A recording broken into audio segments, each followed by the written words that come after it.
जय बागेश्वर धाम की, जय सन्यासी बाबा की, जय दादा गुरु की। चलिए फ्रेंड्स, आप लोग ना आज अब पहले गदा के दर्शन कर लीजिए। और ये अर्जी वाले नारियल बंधी हुई है, तो आप लोग समझ लीजिए कि रेड कलर का नारियल क्यों बंधा हुआ है, वाइट कलर का नारियल क्यों बंधा हुआ है, और ब्लैक कलर का नारियल क्यों बंधा हुआ है। इन नारियलों का अलग अलग कलर का भी अलग अलग प्रोसेस होता है। तो अगर आपको ना समझ में आ रहा हो तो आप लोग ना मेरे को कमेंट्स में लिख सकते हैं, तो मैं इसके बारे में आप लोगों को बता दूंगी कि अलग अलग प्रकार का जो नारियल है कलर का कपड़ों का, उनका भी अपना क्या प्रोसेस है। तो चलिए आप दर्शन करिए। यहाँ पे ये देखिए पूजा पाठ चल रहा है गदा पे। आप सबसे पहले आकर बागेश्वर धाम जो मंदिर है उसके सामने ही ये गदा की स्थापना कर दी गई है हनुमान जी के। तो पहले लोग यहाँ पर भाई बहनों पूजा पाठ करते हैं, इसके बाद ही फिर आगे मंदिर के बागेश्वर बालाजी के दर्शन करने जाते हैं।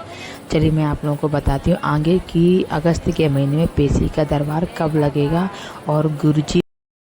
Hello friends, welcome to my channel जय बागेश्वर धाम की। फ्रेंड्स, आज का टॉपिक है कि बागेश्वर धाम से जुड़ी पूरी जानकारी की, मतलब बागेश्वर धाम का क्या है, कैसा है, क्या प्रोसेस है, आप आएँ बागेश्वर धाम पे आके आपको क्या करना है, ये सारी जानकारी आज हम हमको आपको बताने वाले हैं। तो चलिए पहले आप ना गदा के दर्शन कर लीजिए, बागेश्वर धाम के दर्शन कर लीजिए, इसके बाद हम आपको पूरी जानकारी देते हैं। जैसा कि हमने आप लोगों को बताया था कि बागेश्वर धाम के जुड़ने के क्या नियम होते हैं, तो आप लोगों को पता है कि सब बहुत सारे लोगों को पता है, बहुत सारे लोगों को नहीं पता। आज भी मेरे यूट्यूब वीडियो पे लोग कमेंट करते हैं कि भाई हम पहली बार जा रहे हैं तो हम क्या करें। इसका मतलब कि आज भी बहुत सारे भक्तों को जानकारी ही नहीं है कि हम बागेश्वर धाम में पहली बार जा रहे हैं तो हमें क्या करना चाहिए और उसके जुड़ने के क्या नियम होते हैं। फ्रेंड्स, सबसे पहले तो नियम यही है कि आपको आप बागेश्वर धाम से जुड़े हैं, अगर किसी कारणवश दर्शन के एम से आ रहे हैं तो कोई बात नहीं, किसी कारणवश जुड़े हैं तो आपको आपने अर्जी लगाई है तो आपको प्याज लहसुन बंद करना पड़ेगा। अगर आपका पर्चा बन गया है तब भी आपको प्याज लहसुन बंद करनी पड़ेगी, और भाइयों को पीना बंद करना पड़ेगा, बहनों को सिर्फ प्याज लहसुन बंद करना पड़ेगा। और सूदक भी मानते हैं कहीं किसी किसी में, अगर गुरुजी आपको बोलते हैं नहीं तो कोई बात नहीं है। सेकेंड नंबर पे आपको अगर धाम से जुड़ना है तो आपको सनातन हिंदू एकता का जो झंडा है, आपको हमेशा एक झंडा आप अपने घर के बाहर लगाना पड़ेगा, एक तुलसी का पेड़ होना चाहिए। छोटी छोटी सी बातें हैं जो हमारे धाम से आपको जोड़े रहते हैं। और ये गुरुजी का भी कहना, अभी गुरुजी की प्लाटिंग हो रही थी ना, तो गुरुजी ने भी यही बोला था कि अगर आप हमारा आकर के प्लाट में ले सकते हो, रहने का 15 साल का टारगेट था, उसमें आपको कुछ रजिस्ट्रेशन होना था, कुछ पैसे लगने थे, और आपको 15 साल तक के लिए वो घर मिलना था। कुछ पैसे दे सकते थे तो आपको फ्री भी हो जाता, बट उसमें भी यही शर्त थी कि आप आके घर में रहोगे तो आपको बाहर तुलसी का पेड़, एक झंडा लगाना पड़ेगा। तो ये कोई बड़ी बात नहीं है, ये सारे भक्त हमारे कर सकते हो और करना भी चाहिए। हमारे हिंदू भाइयों को इसमें कोई प्रॉब्लम भी नहीं होनी चाहिए ऐसा करने में। तो फ्रेंड, आपके सबके घर के बाहर एक झंडा लगा होना चाहिए। मेरे यहाँ भी लगा था, बट अभी इस टाइम पे नहीं लगा। पता नहीं पहला वाला क्या हुआ, कैसे हुआ कि वो आंधी पे आई और कहाँ उड़ गया, पता नहीं चला। तो अभी ना, अभी इस टाइम बरसात का मौसम है तो मैं अभी जान के ही नहीं लगा रही हूँ, क्योंकि पता आंधी तूफान आती है ना, तो कभी कभी ये होता है इधर उधर झंडा निकल के उड़ के गिर जाएगा। तो उसमें ना हनुमान जी की, बालाजी की तस्वीर बनी होती है झंडे पे। तो मैं सोचती हूँ कि पहले ये थोड़ा बरसात का मौसम ख़त्म हो जाए ना, तभी लगाऊंगी, क्योंकि इधर उधर उड़ने से अच्छा रहेगा कि ये लगा रहेगा। तो अभी मैंने भी नहीं लगा रखा, आप लोग भी अभी नहीं लगाना चाहते तो कोई बात नहीं, मत लगाइए।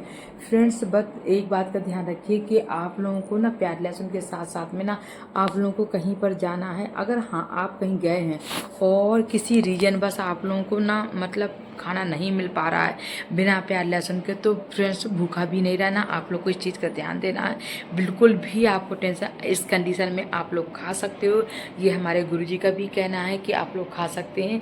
किसी कारण बस अगर आपको खाना पर्याप्त नहीं मिल पा रहा है कहीं बिना प्याज लहसुन के, उस कंडीशन में आपको खा सकते हो, कोई भी आपको दोष नहीं लगने वाला है।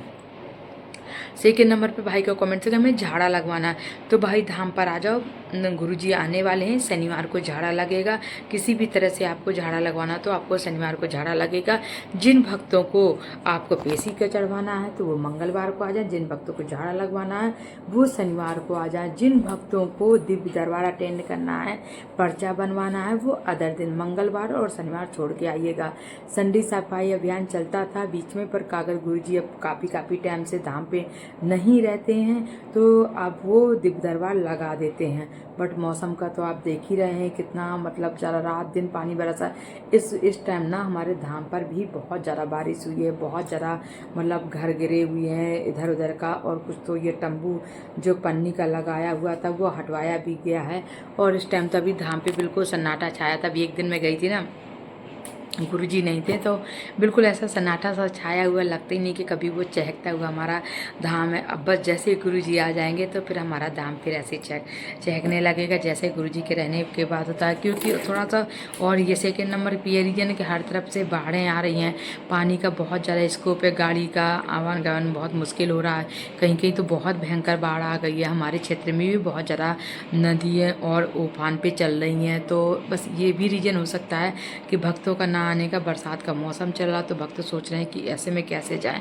ठीक है, ये भी अपना लॉजिक, कोई बात नहीं, आप लोग बरसात ख़त्म हो जाए तब भी आ सकते हैं। अगर आप सच्चे दिल से चाहोगे पर्चा बनने के लिए तो आप लोगों का बन जाएगा, कोई बात नहीं है। बस घर में ओम बागेश्वराय नमा का जाप करते रहना है आप लोगों को, बागेश्वर बालाजी की आपको पूजा करते रहना है, और बस दर्शन करने महीने 2 महीने में 3 महीने में आते रहना है, आपके काम पूरे हो जाएंगे।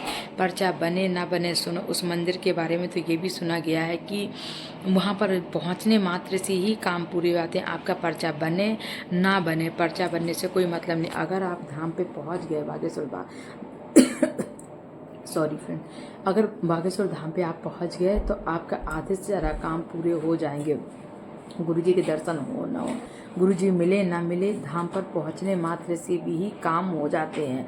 और आप जाकर वहाँ पे पता लगा सकते हैं। अगर आपने अपने अर्जी का नारियल बांध दिया है, महीने 2 महीने में 3 महीने में आपने पेशी प्रारंभ कर दी तो आपके बहुत सारे काम हो जाएंगे। अभी कभी ना हो तो आप लोग आजमा के देखिएगा, अगर नहीं हो तो फिर आप कमेंट्स में लिखिएगा। अब भाई कौन किस एम से कैसा काम कर रहा तो नहीं पता, अगर आपने सच्चे दिल से किया है तो फ्रेंड आपका ना काम, आपके काम जरूर होंगे। आप लोग निश्चिंत हो जाइए, सारी प्रॉब्लम आप उनके चरणों पे डाल दीजिए और बस आप निश्चिंत हो जाइए। आज मेरा पता नहीं क्या गले में प्रॉब्लम हो रही है बार बार, तो मुझे लगता है वीडियो मुझे यहीं पे एंड करना पड़ेगा। अगर आप लोगों का कोई भी कमेंट्स हो तो आप लोग ना मेरे को लिख दीजिएगा वीडियो में, तो मैं आप लोगों को इसी पर रिप्लाई कर दूँगी। और आज की जानकारी बस यहीं पे मैं एंड करती हूँ, क्योंकि मुझे थोड़ा सा प्रॉब्लम हो रही है, इस वजह से मैं वीडियो पे यहीं पे एंड करती हूँ। तो जय बागेश्वर धाम की, मिलते हैं नेक्स्ट ब्लॉग में। जय गुरु जी की। गुरु ब्रह्मा गुरु विष्णु गुरु साक्षात परम ब्रह्मा तस्मै गुरुवे नमो नमः। गुरु ही हमारे सब कुछ हैं, गुरु ही हमारे सब कुछ हैं। इसलिए गुरु के चरणों पे अगर आप पहुँच गए तो बस मान लो आपका उद्धार हो गया। आपको टेंशन की बिल्कुल ज़रूरत नहीं है, ना तो आपको टेंशन लेनी है ना तो कुछ करना है, सिर्फ उनके चरणों पे सब कुछ छोड़ देना है और आपका उद्धार हो जाएगा। भाई मैं भी बहुत 6-7 सालों से धाम से जुड़ी हुई हूँ, मेरा पर्चा बन चुका, मेरे सारे काम हो गए, फिर भी मैं धाम से आज भी जुड़ी हूँ। आज भी जब भी गुरुजी होते हैं तो मैं जाती आती रहती हूँ। और मुझे ज़रा ज़रा सी प्रॉब्लम होती है ना, तो सिर्फ मेरे बच्चों को या मेरी फैमिली में किसी को प्रॉब्लम होती है तो बस हमें एक ही चीज़ याद आती है, चलो बागेश्वर बालाजी चलते हैं, वहीं पे निराकरण होगा। और सच में जाने मात्र से ही हमारी ज़िंदगी में पूरी चेंजिंग आ जाती है। अगर ज़रा से भी कुछ उतार चढ़ाव होता है, ऐसा ना मनुष्य का जन्म मिला है, हर मनुष्य के जन्म में कोई ना कोई उतार चढ़ाव तो आता ही रहता है। ऐसा तो नहीं किसी के पास किसी प्रॉब्लम है, किसी को ना किसी तरह से प्रॉब्लम है, तो ऐसा नहीं है कि कोई पूरा परफेक्ट हो। परफेक्ट लाइफ में कोई नहीं है फ्रेंड्स, किसी न किसी के साथ में कुछ ना कुछ प्रॉब्लम है। बट अपनी श्रद्धा, अपना सब कुछ उन पे समर्पण कर देना है, बस ये सोचो तो सारा प्रॉब्लम सब कुछ समाधान वहीं पे हो जाएगा। अगर आप लोगों ने सब कुछ सच्चे दिल से जाके मंदिर के सामने, बागेश्वर बालाजी के सामने आपको बोल देना है कि आज से आप हमारे और हम आपके, बस कुछ भी नहीं कहना आपको, बस सच्चे दिल से बोलना है कि हम आपके दरबार पे आ चुके, दर दर भटक चुके, बहुत भटक लिया, अब हमें नहीं भटकना है। गुरुजी कृपा करिए, अब हमें कहीं नहीं जाना, हमने दर दर की ठोकरें खा ली हैं, सब जगह जा चुके, सब का उपवास सब कुछ सह चुके हैं, अब नहीं, बस अब आप कृपा करिए हमें बालाजी, आपके दरबार पे आए हैं, आप हमारे हो, हम आपके हैं। और बस इतना कह करके आपको उधर से चला आना है, बाहर आके नारियल बांध देना है, फिर देखिएगा उनका चमत्कार कैसे आपके घर पे सेना आ जाएगी, कैसे चुटकियों में आपका काम पूरा हो जाएगा।